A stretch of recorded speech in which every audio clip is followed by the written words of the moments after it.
نحمده نصلي على رسوله الكريم اما بعد فاعوذ بالله من الشيطان الرجيم بسم الله الرحمن الرحيم كل من عليها فان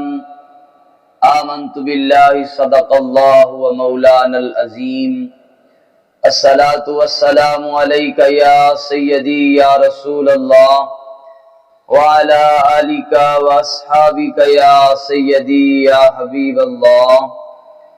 اللہ تبارک و تعالی نے قرآن کریم فرقان حمید کے اندر ارشاد فرمایا کہ ہر چیز نے تباہ ہو جانا ہے، ہر چیز نے فنا ہونا ہے، ہر چیز نے ختم ہونا ہے، ہر چیز نے میری بارگاہ میں لوٹ کے آنا ہے۔ اور آج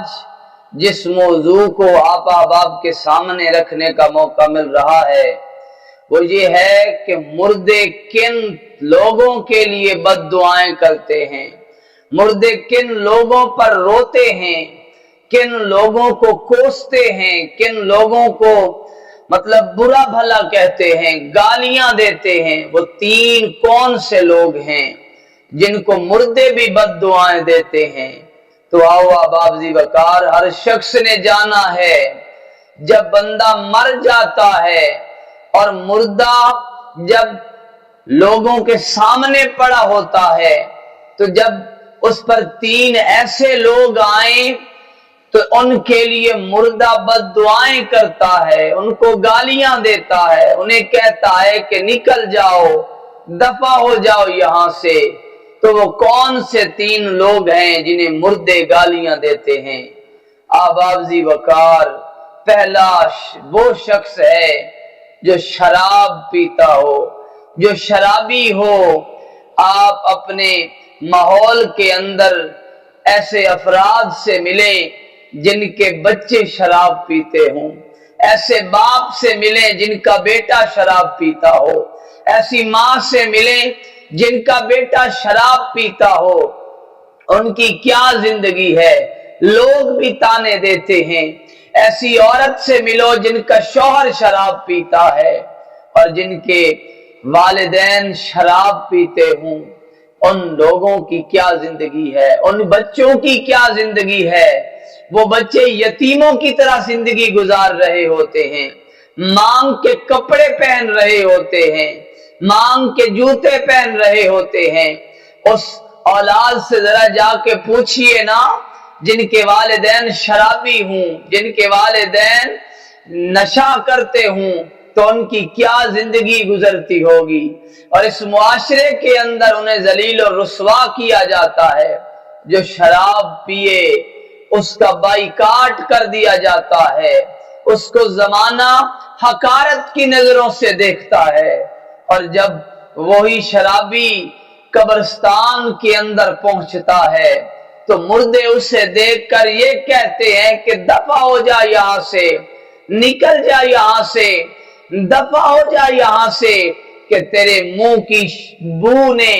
ان سارے مردوں کو تکلیف پہنچائی ہے، اس قبرستان والوں کو مصیبت میں ڈال دیا ہے، تیرے منہ سے نکلنے والی بدبو نے اس قبرستان کے مردوں کو اذیت میں ڈال دیا ہے۔ تو مردے اس شرابی کو کہہ رہے ہوتے ہیں کہ نکل جا یہاں سے، دفع ہو جا یہاں سے، اس کو برا بھلا کہہ رہے ہوتے ہیں۔ تو وہ کون تین لوگ ہیں جن کو مردے بد دعائیں دیتے ہیں، گالیاں دیتے ہیں؟ تو احباب ذی وقار،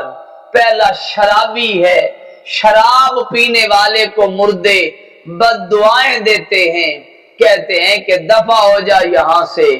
دوسرا شخص اس میت کو دنیا میں تکلیف دینے والا، اذیت دینے والا، مصیبت دینے والا، جب اس مردے کے اوپر پہنچتا ہے تو مردہ اسے کہتا ہے کہ دفع ہو جا یہاں سے، اب مجھے تیری کوئی ضرورت نہیں ہے، کل دنیا میں تو مجھے مصیبت دیا کرتا تھا، تکلیف دیا کرتا تھا، اذیت دیا کرتا تھا،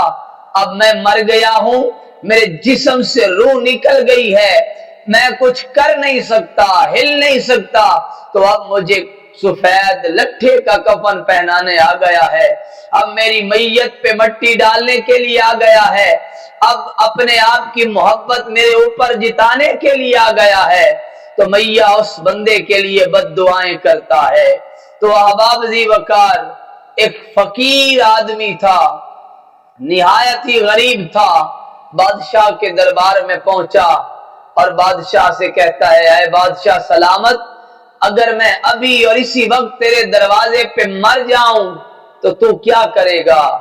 تو کون سا عمل کرے گا؟ اس بادشاہ نے کہا کہ میں تو بس اتنا ہی کہوں گا کہ تجھے نہلا دھلا کے غسل دے کے سفید لٹھے کا کفن پہنا کے دفن کر دوں گا، تجھے کفن دے کے دفنا دوں گا۔ تو وہ فقیر آدمی کہتا ہے، بادشاہ سلامت، جو کفن لٹھے کا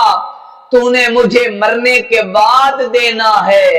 وہی کفن مجھے ابھی دے دے تاکہ میں اپنی غربت کو سنبھال سکوں، اپنے مردہ جسم کو ڈھانپ سکوں، اپنی اس غربت کو چھپا سکوں، اور جو لنگر تو نے میرے مرنے کے بعد میری میت پہ پکانا ہے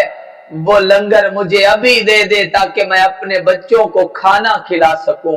میں اپنے بچوں کو بھوک اور پیاس کی شدت سے بلکنا نہیں دیکھ سکتا، میں پیاسا ہوں، مجھے کوئی پانی پلانے والا نہیں ہے، میں بھوکا ہوں، مجھے کوئی کھانا کھلانے والا نہیں ہے، میرا جسم پھٹے پرانے کپڑے پہن کے گھومتا ہے، مجھے کوئی اچھے کپڑے دلانے والا نہیں ہے،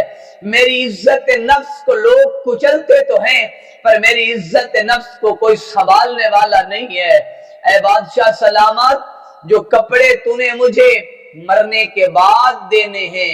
وہ مجھے ابھی دے دے تاکہ میں ابھی اپنی اس پھٹے پرانی حالت کو درست کر سکوں اور اپنے جسم سے پھٹے پرانے کپڑوں کو اتار کر اس اچھے لباس کے اندر معاشرے کے اندر رہ سکوں۔ جو کھانا تو نے میرے مرنے کے بعد پکانا ہے وہ مجھے ابھی دے دے تاکہ میں عزت سے وہ کھانا کھا سکوں۔ سامعین محترم، ہمارے معاشرے کا یہی حال ہے کہ ہم مرنے کے بعد تو سب کچھ کرتے ہیں، اور میرے دوستو عزیزو، زندہ لوگوں کی قدر کرو، زندہ لوگوں کے حال پر رحم کرو، زندہ جو تکلیف میں لوگ ہیں ان کی بیمار پرسی کرو، ان کی حالت کو جانو، ان کی مدد کرو۔ اور تیسرا وہ شخص ہے جس کے لیے مردے بد دعائیں کرتے ہیں، جس کو گالیاں دیتے ہیں، وہ بے نماز ہے، وہ بے نمازی ہے۔ جب مردے کے جنازے پہ وہ بے نمازی آتا ہے، مردہ یہی کہتا ہے کہ ہمارا وقت تو ختم ہو گیا،